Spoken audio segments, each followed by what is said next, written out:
గారిని మాట్లాడవలసిందిగా రిక్వెస్ట్ చేస్తున్నాం. ఇది చాలా హైప్ ఇచ్చేస్తారు అనవసరంగా. నాకు ఇప్పుడు ఏం చెప్పాలో అర్థమవుతలేదు. నేను కూడా లిస్ట్ పెట్టుకొని థ్యాంక్ యూ చెప్పేవారు ప్యాంట్ వరకు ఉంటుంది లిస్ట్, బయట వాళ్ళు తీసి చెప్తూ ఉంటుంది. కానీ ఇవాళ ఎందుకో ఇవాళ it was a very memorable day. అనుకోకుండా తెలంగాణ ఫార్మేషన్ డే ఇవాళ. అండ్ నాకెందుకో ఫ్లాష్ బ్యాక్ వచ్చింది. ఇవాళ మధ్యాహ్నమే నాకు had the honour of felicitation governor Raj Bhavan. తెలంగాణలో చాలామంది ఎవరెవరైతే కాంట్రిబ్యూట్ చేసినారో అని నా పేరు చెప్పి రావడం ఇవాళ ఫెలిసిటేషన్ అయింది. సో అది అప్పుడప్పుడు నాకు ఏమనిపిస్తుంది అంటే అసలు వర్తా కాదా నాకే డౌట్ వస్తుంది. ఫస్ట్ క్రిటిక్ లోపలే ఉంటాడు నాకు, అది ఎంజాయ్ కూడా చేయలేను ఎప్పుడు. సో ఎవడైనా పొగిడినా కానీ నాకు అది అర్థం కూడా కాదు. సో ఆ ఇవాళ సిచ్యువేషన్ వచ్చింది. ఎందుకో నాన్న గుర్తొచ్చిండి ఇవాళ. నాన్న కూడా తెలంగాణ మూవ్మెంట్కి కొంచెము he was in the four front అనమాట. అక్కడ కూడా అదే చెప్తుండే.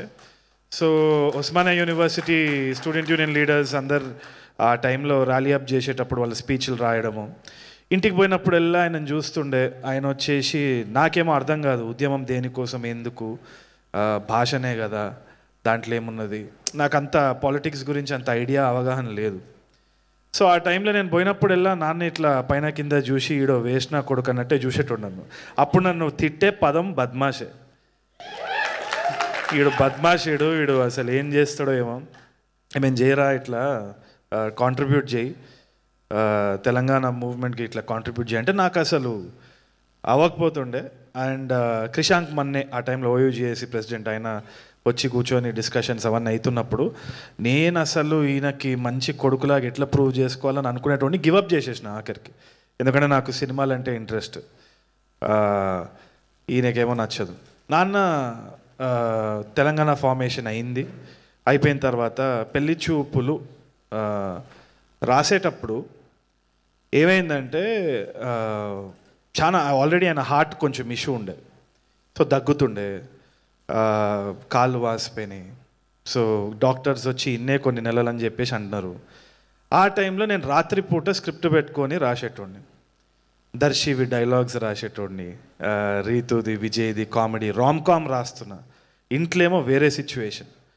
రాత్రిపూట భయమేది, ఎందుకంటే అప్పులు ఉండేది, సొంతిల్లు కాదు, ఫైనాన్షియల్ టెన్షన్ చాలా నడుస్తుండే. ఇక్కడేమో రొమాంటిక్ కామెడీ టేబుల్ మీద రాస్తున్నా. ఒక డైలాగ్ ఉన్నది దర్శిది, నా సావు నేను చస్తా అని చెప్పేసి. అది రాసేటప్పుడు ఏంది అంటే హ్యూమర్ వస్తలేదు, ఎందుకంటే నాన్న డాక్టర్స్ చెప్పేసినారు ఎనీ టైం ఏమైనా అవ్వచ్చు. సో ఈ డైలాగులు రాసేటప్పుడు రాత్రిపూట భయం వేసేది. భయంని కొంచెం తగ్గించాలంటే నాన్న ఉన్నాడా లేడా, కర్టెన్ ఇట్లా తీసి ఫోన్ తీసి లైట్ ఆన్ చేస్తే ఆయన పొట్ట ఇట్లా పైన కింద కదులుతుంటే ఊపిరి తీసుకొని పెళ్లి చూపులు కొంచెం కొంచెంగా రాశారు. ఎందుకు ఇది ఇవాళ చెప్తున్నా అంటే కామెడీ ఉండొచ్చు, చాలామంది చిన్న సినిమాలు కామెడీ అని తీసి పడేస్తారు, తక్కువ అంచనా వేస్తారు ఇండస్ట్రీలో కానీ, లేదు అంటే ఆడియన్స్ కూడా బడ్జెట్ చూస్తారు, ముఖాలు చూస్తారు, తీసి పడేస్తారు. కానీ ఆ కథ ఎక్కడి నుంచి వస్తుందనేది రాసినోనికే తెలుసు. దాంట్లో నిజాయితీ ఉంది. దాంట్లో ఏమాత్రం నిజాయితీ ఉంది అంటే ఎవడి సపోర్ట్ అవసరం లేదు. చంద్ర గారు అన్నట్టు కూడా ఎవడి సపోర్ట్ అవసరం లేదు. టాలెంట్ వడ్డీతో సహా ఇస్తుంది. టాలెంట్ ఎప్పుడు వడ్డీతో సహా ఇస్తుంది.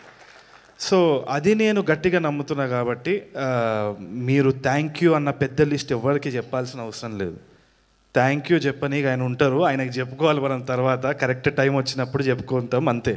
బట్ డెఫినెట్లీ అందరి సపోర్ట్ ఉంటేనే అవుతుంది ఇది. అండ్ మహేష్ గారి గురించి ఒకసారి నేను లాస్ట్కి చెప్పేసి ఐ లీవ్ యూ గైస్. అనుకోకుండా క్యాబ్ బుక్ చేసిన, క్యాబ్లో కూర్చున్న రామానాయుడు స్టూడియోకి వెళ్ళేది, మళ్ళీ వచ్చేసినారు. ఇప్పుడు ఏంది మర్యాద ఇది మళ్ళీ వెనకాల బద్మాషే వాళ్ళు.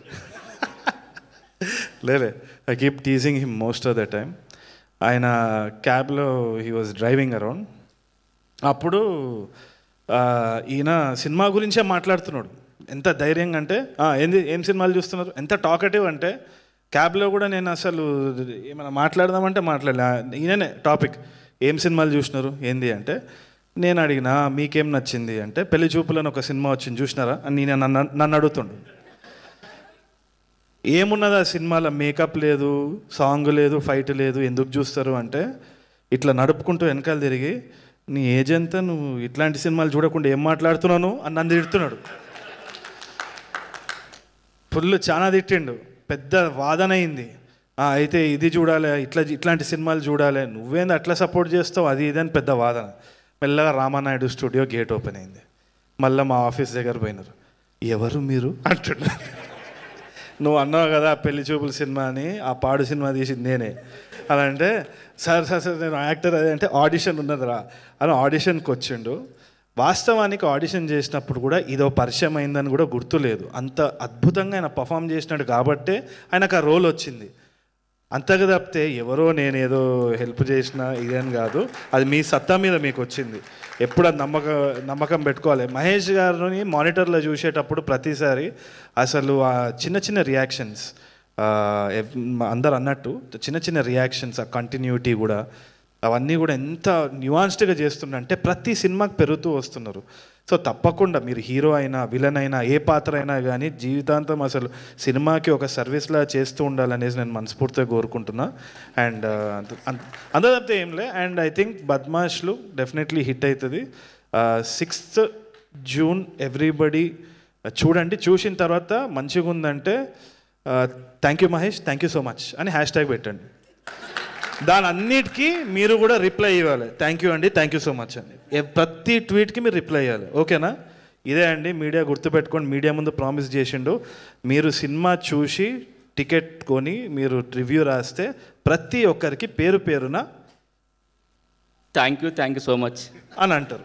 Thank you so much. Thank you so much Tarun Bhaskar గారు, thank you so much. And thank you Mallik Ram గారికి. బద్మాష్లే ఇదంతా నేను 500 జీపే చేసినందుకు. Thank you so much. Thank you for gracing